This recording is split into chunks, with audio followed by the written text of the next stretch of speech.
I was working at ICI at 69th and Ludlow, and I was going to school at the same time. So I would work 3 to 11 or 4 to 12 at that time, but I would go to school in the morning till 3 o'clock, and then this was downtown in Philadelphia. It was called Pierce Business School. And then I would go to my job. And then when I got through school, they asked me, would I work for them day shift? I was there about 6 months, and I was in the IBM department, and this woman was was a boss in the other department, and I was dating her. Okay, so Jimmy's mother graduated from high school and came to work there. And I mean, we had about 50 girls at this. About 45 of them were dead beauties, right? Because the personnel director liked girls, so they only hired pretty girls, but they were all dumb. Oh no. Okay? But we eventually went belly up. But anyway, your mother starts, Jim. She was 17 years old. And I was 23. I was 6 years older. And she gets hired, and she works for the lady that I was dating when she got hired. Now this lady that I was dating had a child, right? But she really liked me a lot, this lady did. So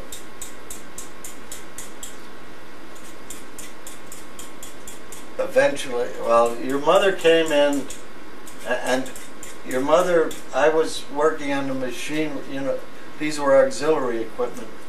This is sorters, computers, oh God, I forget all the names of them because it's so many years ago. And it was board wiring. And I was bending over wiring a board. It was for sensing, see, it was a punch card system. And all of a sudden somebody goosed me. And it was your mom. Oh no. And I said, what did you do that for? She said, because I like you. She was very aggressive with me. Oh my gosh. So I said, well, that's not very nice. You know, and we kept talking. So about a week went by, and his mother was you know, she was a nice person. So I asked her, would she go out with me? And then I went out with her for about a month. Then she got I became it was called a group leader or something like that. I don't know what it was called. And she got to work with me or for me. You know what I mean? I would tell her what to do or what to type up or whatever. And then after about 2 more months, she got transferred back to the lady, and the lady was really furious because I stopped going out with her. When I say lady, she was about a year younger than me, okay? But she was in her early 20s. So she got transferred back to that girl, but I was still there. And don't forget now, Jimmy's mother was only 17 years old at the time.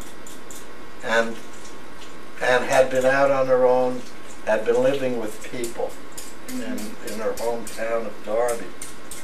I didn't have a license then. I used to take the elevated, and then I'd take a bus to take her out. But anyway, this company, I saw it was in trouble. I mean, we would get these people get credit cards, and we were getting minorities and all that, and we were writing off about $20,000 a week. She wouldn't pay their bills, you know what I mean? Oh my goodness. So it wasn't working. Even though we were a division of a big company, I could see it on the handwriting that it was going to belly up, and something at Ballackinwood came up that I could be hired, and it was good money and all. So I give my 2 weeks notice, and I leave for Ballackinwood. I'm still dating Jimmy's mother.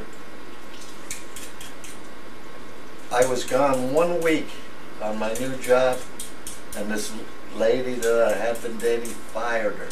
Oh my God. Fired her after a week. Now here she is. She's on her own at 17. She's paying, I think it was $15 a week at the time, but she had nothing. Oh my God. So first thing I do with her is I take her job shopping, and she lands a job in an area. It's called not Lankin Pike, but no, that's up in. But anyway, she got a job with Bell Telephone, and she here again then stayed in a room. In the meantime, I still have no car, and I used to have to drudge out there and all. So his mother at the time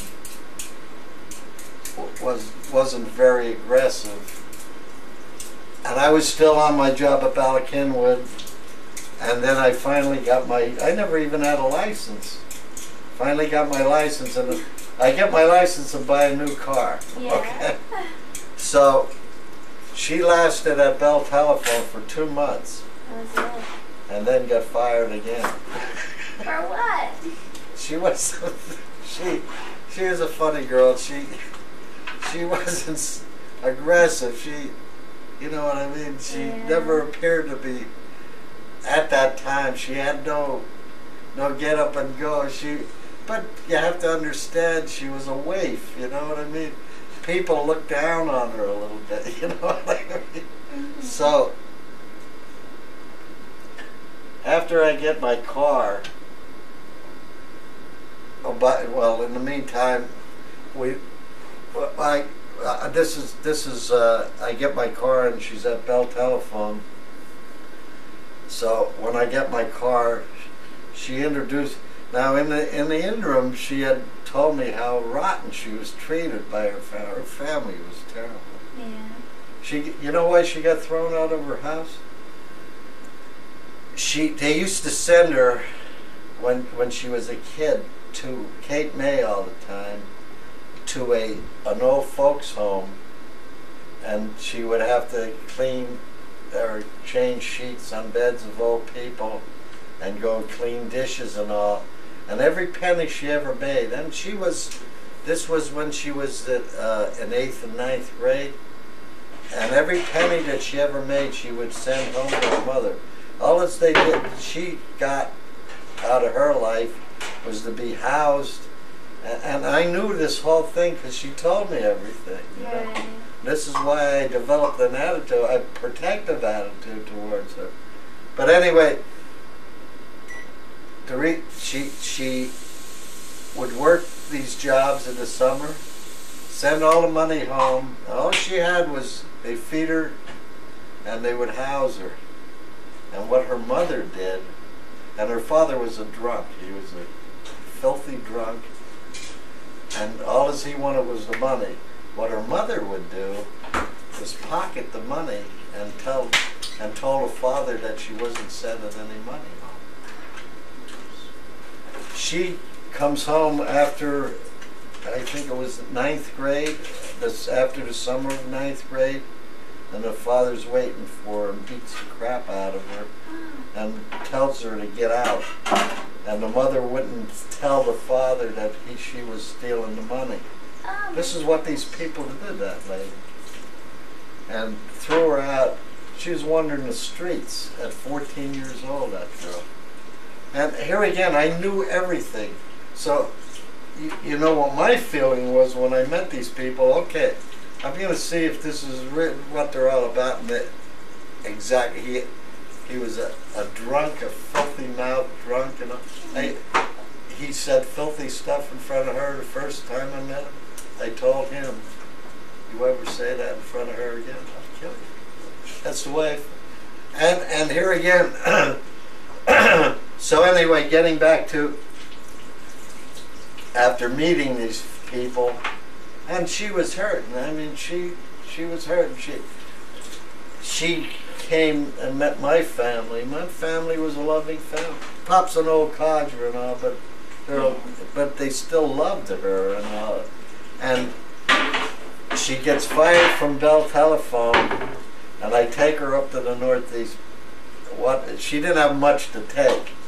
Took her up to the Northeast, and we find a job at Rising Sun Avenue for Pico. It was called. It was a photocopy company. And I find her a room in Mayfair, and she was staying for $10 or $15 a week. So I had her into an environment now, decent people and all. And this went on for about a year, and then we decided to get married.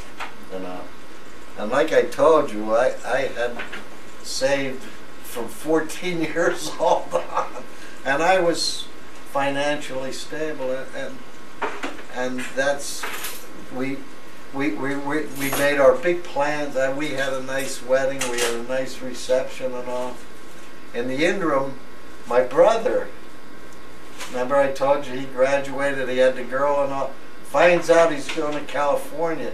He was training in Ballackinwood, and I was working in Ballackinwood, and he finds out he's going to California. Mm-hmm. And we have the church, the Lutheran church, the reception place all arranged.